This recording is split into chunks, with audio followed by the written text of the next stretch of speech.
You found it. Your home for the best content on your favorite team, the Fighting Tigers of LSU. Do us a favor, subscribe to the channel, leave your comments below, and be sure to smash that like button. So the college football, the NCAA transfer portal opened on Monday. So before today, you'd heard of a lot of players entering the portal, but really those were just declarations of an intention to enter the portal. Now is when players can actually enter their name into the portal. And when you enter your name in the portal, that means it's fair game for other schools to reach out. If coaches had or staff members had reached out to a player prior to this point, that would have been considered tampering. So now players can formally enter the portal, and this window stays open for a 30-day period. Let's get to the news as it pertains to LSU. We had prior learned already that cornerback LaTerrence Welch and running back Armani Goodwin were entering the portal. Today, we learned of two more LSU Tigers who are exiting Tiger Town. One of them is defensive tackle Bryce Langston. Now, Langston was a defensive tackle out of the state of Florida who signed with LSU back in the 2021 class. He played in just 4 games over his 3 seasons.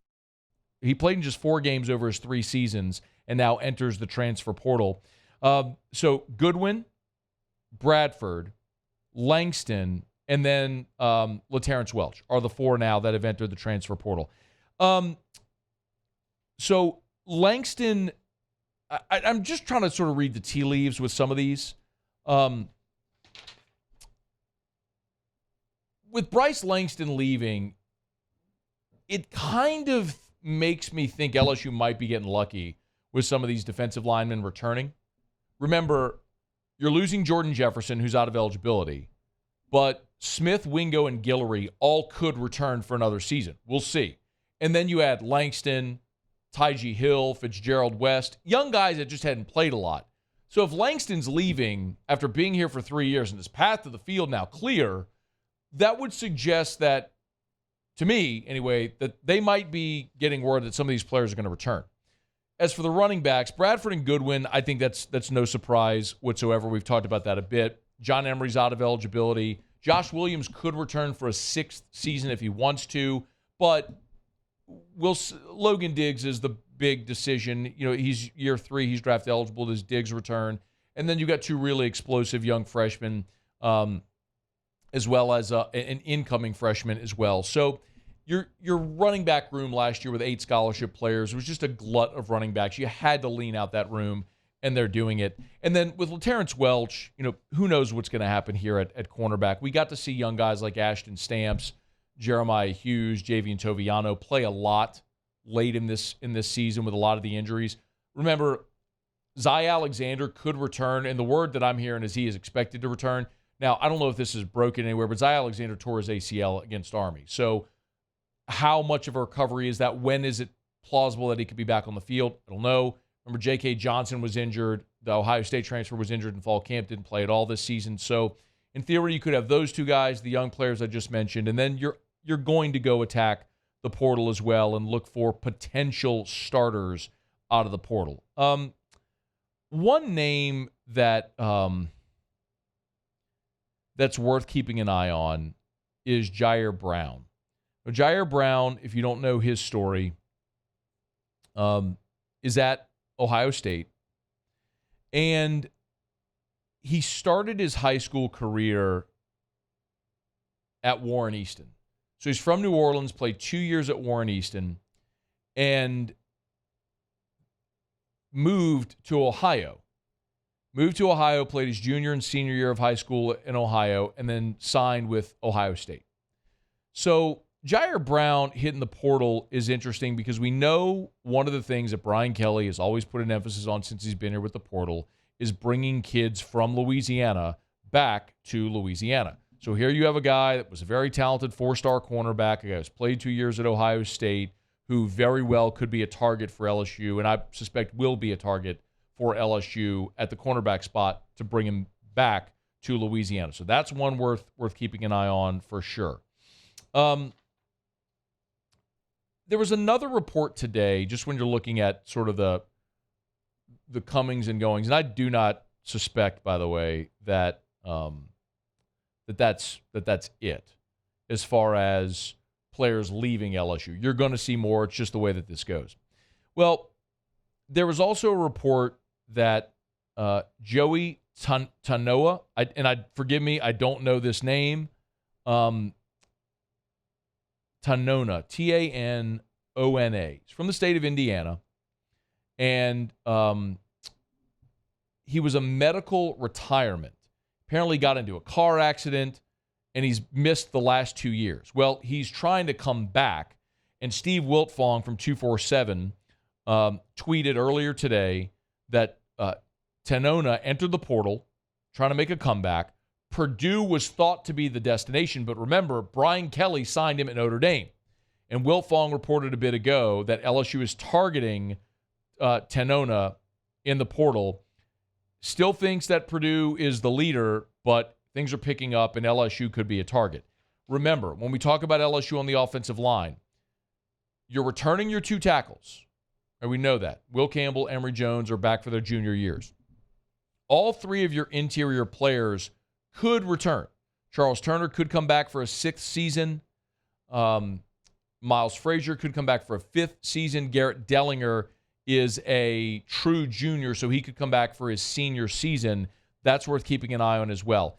If you're targeting players at that position in the portal, though, it would suggest that you're anticipating a need there. So we'll see how that goes. A couple of other names worth keeping an eye on, just as we move through this. And the next month is going to be pretty rapid fire, because a lot of players are going to make their determination if they're entering the portal and if they're staying at their current school, where they may land, what opportunities are out there at what schools. Will Shepard is another kid who's a Louisiana kid who went to Mandeville High. Coming out of Mandeville in the class of 2020, didn't have a lot of high-end offers. So he ended up going to Vanderbilt. Now, in the 2020 class, LSU did sign 3 receivers. Kayshon Boutte was in that class. Alex Adams was in that class. Coy Moore was in that class. But the 2021 cycle was where LSU loaded up on receivers. That's where you had Malik Neighbors and Brian Thomas and Chris Hilton and Jack Besh.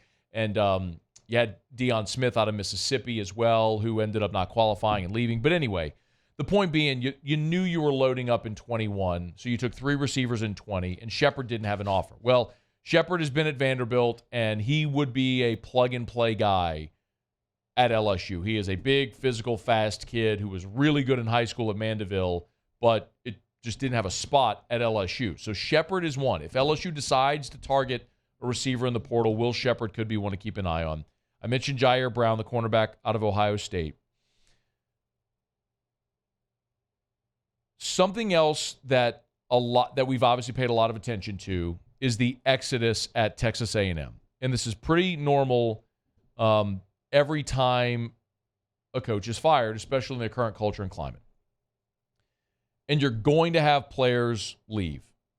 And a lot of talented players have left Texas A&M. One of them today that hit the portal is safety Jordan Gilbert. Jordan Gilbert's from White Castle, who played high school at U High. And let's be very honest, y'all. LSU was terrible at safety this year. Losing Greg Brooks, emotionally losing your leader was massive. But just on the field, Greg Brooks was your best defensive back.